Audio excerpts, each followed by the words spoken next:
Bismillahirrahmanirrahim. Assalamualaikum warahmatullahi wabarakatuh. Alhamdulillahi rabbil alamin. Wassalatu wassalamu ala rasulillahil karim Sayyidina Muhammadinil amin wa ala alihi wa sahbihi ajma'in wa ba'd. Saudara-saudariku dimanapun Anda berada, bersyukur pada Allah Subhanahu wa Ta'ala mengawali jumpa kita menjelang buka puasa di bulan Ramadan tahun 1443 Hijrah ini. Alhamdulillah kita masih diberikan kekuatan dan kemampuan untuk merangkai beragam amal saleh hingga detik ini. Semoga seluruh amal saleh kita, baik itu qiyam yang kita tunaikan, siam yang kita lalui, interaksi dengan Al-Quran, dan amal-amal lainnya diterima oleh Allah Subhanahu wa Ta'ala dengan penerimaan terbaik. Saudara-saudariku, ada persoalan yang diungkap oleh sahabat Abu Hurairah, Abdurrahman bin Sakhr radhiyallahu ta'ala anhu, kala mendapati keterangan dari Nabi SAW tentang status orang yang berpuasa dan menunaikan qiyam Ramadan, ibadah malam qiyam berupa salat yang kita kenal dengan tarawih itu. Pun demikian puasa yang kita jalani dari mulai fajar sampai dengan maghrib. Persoalan dimaksud lalu dinukil oleh beberapa imam ahli hadis. Di antara mereka adalah Imam Ibnu Majah dalam kitab Sunan beliau di halaman 189, nomor hadis 1690. Pun demikian, ada juga beberapa ulama hadis yang meriwayatkan hadis senafas dengan ini, bersambung sanadnya pada sahabat Abu Hurairah radhiyallahu ta'ala anhu, seperti Al-Imam An-Nasai, Imam Ahmad, pun juga termasuk Imam Ad-Darimi. Nafas hadis ini dapat kita lacak dan kita bacakan melalui transmisi dan isi hadis berikut. Kita bacakan bersama dan kita lihat bagaimana pesan Nabi SAW terkait hal yang dimaksud. Bismillahirrahmanirrahim. Qala al-Imam Ibnu Majah rahimahullahu ta'ala, haddatsana Amr ibn Rafi', haddatsana Abdullah ibn al-Mubarak an Usamah ibn Zaid an Sa'id ibn al-Maqburi an Abi Hurairah radhiyallahu ta'ala anhu. Seluruh hadis-hadis terkait tentang persoalan ini mengerucut periwayatnya kepada sahabat Abu Hurairah, Abdurrahman bin Sakhr radhiyallahu ta'ala anhu. Beliau menyampaikan, qala Rasulullah sallallahu alaihi wasallam. Satu kali Rasulullah sallallahu alaihi wasallam pernah bersabda, rubba sha'imin laisa lahu min siyamihi illa al-ju' wa rubba qa'imin laisa lahu min qiyamihi illa as-sahar. Riwayat yang senafas dengan ini, rubba sha'imin hadzuhu min siyamihi al-ju' wal 'atash wa rubba qa'imin hadzuhu min qiyamihi as-sahar.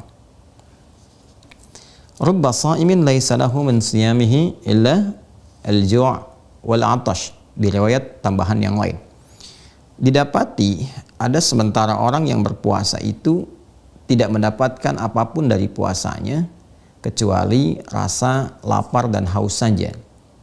Pun demikian didapati ada orang yang menunaikan qiyam Ramadan, menunaikan tarawih, laisa lahu min qiyamihi atau hadzuhu illa as-sahar, tidak mendapatkan apapun dari qiyamnya, salat tarawihnya, kecuali hanya sebatas lelah begadang saja. Teman-teman sekalian, beberapa pensyarah dari kalangan ahli hadis mengomentari hadis Nabi SAW ini dengan komentar yang beragam dan mengerucut pada dua bagian utama. Pertama, seluruhnya sepakat bahwa hadis ini memberikan peringatan kepada seluruh insan beriman yang menunaikan siam dan qiyam berupa paket Ramadan. Seperti pernah disampaikan, Ramadan adalah satu paket ibadah yang ditunaikan siang dan malam. Siangnya ada siam, yaitu ibadah puasa, dari mulai menahan lapar, haus, hubungan seksual, pun hal-hal yang bisa merusak kepada inti puasa itu sendiri, kualitas puasa kita, seperti hal-hal yang menyebabkan pahala berkurang? Berdustakah, gibahkah, hoaxkah, provokasikah, dan hal-hal lainnya yang senafas dengan itu semua. Kemudian berlanjut kepada paket malam, menunaikan ibadah qiyam, memperbanyak sholat yang kita kenal dengan tarawih itu. Nah, di dua penunaian ini, baik paket siang dan malamnya, ada persoalan yang disebutkan oleh Nabi SAW bahwa ada orang yang diabaikan oleh Allah Subhanahu wa Ta'ala puasa dan tarawihnya. Tidak diberikan nilai oleh Allah Subhanahu wa Ta'ala.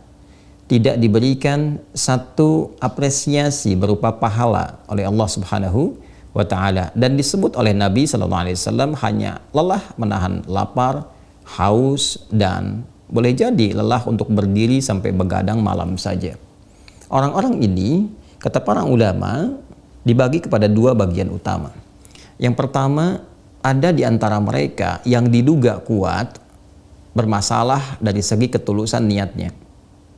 Seperti diketahui bahwa seluruh amal dalam Islam akan dinilai soleh baik oleh Allah Subhanahu wa Ta'ala, sangat bergantung kepada motivasi hatinya, bergantung kepada niatnya.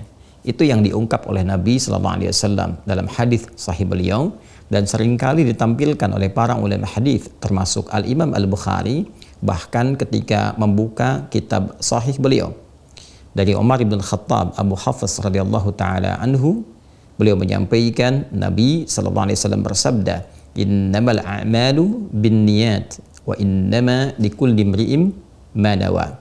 Sungguh seluruh pekerjaan itu, ibadah itu, amal soleh itu akan dibatasi pemberian pahalanya, penerimaannya di sisi Allah Subhanahu wa Ta'ala berdasar kepada niatnya, motivasi hatinya, ketulusannya. Apakah ditujukan hanya untuk pengabdian ibadah kepada Allah Subhanahu wa Ta'ala semata, atau ada motif lain yang membelokkan penunaian ibadah itu bukan ditujukan sebagai pengabdian, penghambaan ibadah kepada Allah, tapi motivasi-motivasi lainnya. Boleh jadi sekedar untuk mengikuti tren, orang puasa maka dia ikut puasa, orang tahan lapar dan haus dia pun mencoba menyesuaikan, beradaptasi, menahan lapar dan haus. Kalau Nabi berikan isyarat ini, patut diduga boleh jadi kuat itu akan terjadi. Mungkin sementara orang yang tidak biasa atau kuat untuk berniat ibadah, ada godaan-godaan demikian. Gimana caranya supaya nyaman beraktivitas, beradaptasi dengan teman-teman yang puasa, maka dia mencoba untuk berpuasa juga tanpa meniatkan puasanya untuk kepentingan ibadah, tanpa ditujukan puasanya, bahkan salat tarawihnya untuk penghambaannya kepada Allah Subhanahu wa Ta'ala. Orang tarawih, dia ikut tarawih, tapi dia tidak menikmati tarawihnya, hanya sekedar berdiri, ingin cepat selesai, ingin cepat tuntas, ingin segera pulang, dan turunan-turunan yang lain yang menyertainya. Nah, ini yang menyebabkan penilaian di sisi Allah yang diungkap oleh Rasulullah SAW tidak diberikan apresiasi seperti yang dijanjikan. Penilaiannya sangat minim di hadapan Allah Subhanahu wa Ta'ala. Bahkan dalam keterangan Nabi tegas disampaikan, laisa lahu min siyamihi illal ju'a wal 'atash. Tidak mendapati apapun dari puasanya kecuali dia mencoba menahan lapar dan haus saja. Karena itulah di hadis tentang niat itu disampaikan, innamal a'malu binniyat wa innama likulli imri'in ma nawa. Dan setiap orang itu akan mendapatkan hasil sesuai dengan motivasinya, niatnya, ketulusannya. Dia berharap beradaptasi dengan kebiasaan kawan-kawannya, maka dia akan mendapatkan itu. Diduga oleh teman-temannya ikut berpuasa, diduga juga sama-sama beraktivitas seperti yang serupa, tapi di sisi Allah memiliki penilaian yang tidak sama. Pun demikian ketika dia qiyam, dia mencoba untuk mengikuti trennya. Tren orang tarawih, dia ikut tarawih. Tren orang ke masjid, dia ikut ke masjid. Motivasinya tidak dia tujukan untuk menyembah Allah Subhanahu wa Ta'ala, untuk melakukan penghambaan kepada Allah Subhanahu wa Ta'ala. Maka berdasarkan motif yang hadir dalam jiwanya, seperti itulah kemudian dia dibalas. Allah membuat sebuah hukum yang ditetapkan aturannya, diantaranya berdasarkan orientasi dan motivasi jiwa terdalam setiap insan beriman. Apa yang diniatkan, itu yang diperoleh. Menariknya, ada bagian kedua. Kata para ulama hadis, ini pun memberikan kesan bahwa di antara orang yang puasa atau menunaikan ibadah tarawih itu ada persoalan dalam proses menjalani puasanya. Bukan masalah niat, tapi terlalu mengakomodir hal-hal yang mampu merusak esensi puasanya. Kita beri contoh, misal ketika Nabi SAW menegaskan tentang keutamaan puasa, seperti diungkap oleh Al-Imam Al-Bukhari dalam kitab Sahih beliau di Kitabus Shaum, subtopik yang kedua. Kitabus Shaum, topik yang ke-30, subtopik yang keduanya tentang keutamaan Ramadan. Bab Fadli Syahri Ramadan. Bab subtopik tentang keutamaan puasa Ramadan. Diungkap oleh Nabi, yang pertama kali, seperti pernah saya uraikan di pertemuan yang lalu, Nabi menegaskan manfaat puasa itu as-siyamu junnatun. Puasa seharusnya melatih seseorang untuk bisa menghasilkan perisai yang mampu mencegah dia dari perbuatan-perbuatan yang tidak baik, hal-hal yang kontraproduktif. Maka Nabi menegaskan ketika dia mendapati semua, ketika dia kemudian sedang menunaikan puasanya, maka fala yarfuth wala yajhal wa ini mar'un qatalahu aw syatamahu falyaqul marrataini inni sha'imun atau kama qala Rasulullah sallallahu alaihi wasallam. Maka saat dia sedang berpuasa itu, dia mesti berlatih mengendalikan emosinya, menstabilkan keadaan dirinya. Jangan terprovokasi, kata Nabi. Berlatih, jangan berkata yang kotor. Turunan dari rafath itu bisa hoax, bisa gibah, bisa celaan, kemudian bisa perilaku, bisa kata-kata, bisa perilaku. Boleh jadi lisannya tidak bertutur, tapi ekspresinya menunjukkan hal-hal yang kontraproduktif, paradoks dengan kebeningan niat yang telah dititi itu. Karena itu kemudian wala yajhal, jangan berlaku yang tidak pantas. Bahkan bila pun ada yang memprovokasi, mencoba untuk mencela dan turunan lainnya, katakan minimal pada dirinya, saya sedang puasa. Jangan respon dengan yang buruk, kendalikan diri. Jaga stabilitas emosi, jaga kestabilan emosinya. Nah, teman-teman sekalian, dari sini dapat kita simpulkan bahwa menurut para ulama hadis, bagian kedua, boleh jadi niatnya tidak bermasalah, tapi ketika dia sedang berpuasa, dia terprovokasi oleh keadaan, oleh situasi. Tak sadar dia bicara, ngobrol dengan kawannya, tiba-tiba terbawa arus situasi, membicarakan tentang keburukan orang lain. Bukan untuk berniat memperbaiki atau berdiskusi bagaimana mencari jalan keluar, untuk membantu teman keluar dari sifat-sifat buruknya, tapi murni untuk menjelekkan orang lain, murni untuk bergibah. Ada yang menuliskan hoax, bahkan ada juga yang tega menjadi bagian dari agen provokasi, menjadi provokatorkah, memancing keonaran, dan itu dilakukan saat Ramadan. Maka ini berpotensi menjadikan esensi puasanya bisa ternodai. Dan ini berpotensi menjadikan penilaian puasanya di sisi Allah dan Rasulnya tidak memiliki nilai apapun, hampa nilai.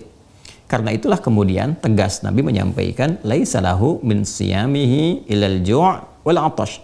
Jika ada yang demikian, dia berpuasa, dia bergibah, dia berpuasa, dia membuat hoax, dia berpuasa, dia mencela, dia berpuasa, dia memprovokasi, maka apa yang ia tahan dari mulai fajar sampai ke maghrib itu, itulah yang dia dapatkan. Dia hanya mendapatkan rasa lapar, rasa haus, rasa lemas, lemah, dan hanya menunggu berbuka saja. Boleh jadi apa yang dia lakukan hanya saat sahur, melihat jam kapan berbuka, dan itu yang terjadi. Keberkahan, kebaikan yang hadir di balik hikmah puasa tidak dia dapati. Karena itulah, teman-teman sekalian, saya mengajak dalam tausiah singkat ini pada diri pribadi dan kita semua, siapapun kita, apapun aktivitas yang kita jalani dalam kehidupan, hidup pasti sifatnya akan selalu mendaki dan menurun. Kadang naik kita, kadang nurun kita, sesuai dengan tantangan yang kita hadapi dalam kehidupan. Puasa mengajarkan kita untuk melatih diri, melahirkan ketahanan. Dalam mendaki, kita bisa mengatasi berbagai tantangan-tantangan, sehingga spirit dari puasa itu memberikan kekuatan kepada kita untuk menghadapi tantangan dimaksud. Dalam menurun, supaya tidak terlalu curam, diberikan kita rem. Dengan puasa diberikan ketangguhan, ketahanan, kekuatan yang mencegah kita berbuat sesuatu yang buruk ketika mendapati segala yang mungkin tidak menyenangkan dalam kehidupan. Aset yang menurun, jabatan menurun, kualitas keilmuan menurun. Maka di bulan puasa ini dilatih oleh Allah bagaimana ketahanan itu muncul dan mengembalikan kita pada nilai-nilai yang terbaik. Karena itulah kemudian saat puasa ini maksimalkan dan jaga diri kita untuk terhindar dari berbagai macam hal-hal yang bisa mengurangi esensi dan kemuliaan puasa kita sehingga tidak mendapatkan nilai di hadapan Allah Subhanahu wa taala dan Rasulnya. Mari tingkatkan kualitas puasa kita, berlatih mengenal diri kita, dan dengan itu kita bermohon kepada Allah semoga Allah menerima amal ibadah kita dan menyempurnakan sikap dan sifat kita menjadi mulia di hadapan Allah dan Rasulnya. Allahumma taqabbal minna innaka antas sami'ul alim wa tub 'alaina innaka antat tawwabur rahim. Allahumma taqabbal minna siyamana wa qiyamana wa ruku'ana wa sujudana wa qira'atina wa infaqana wa tammim taqsirana ya Allah ya rabbal alamin.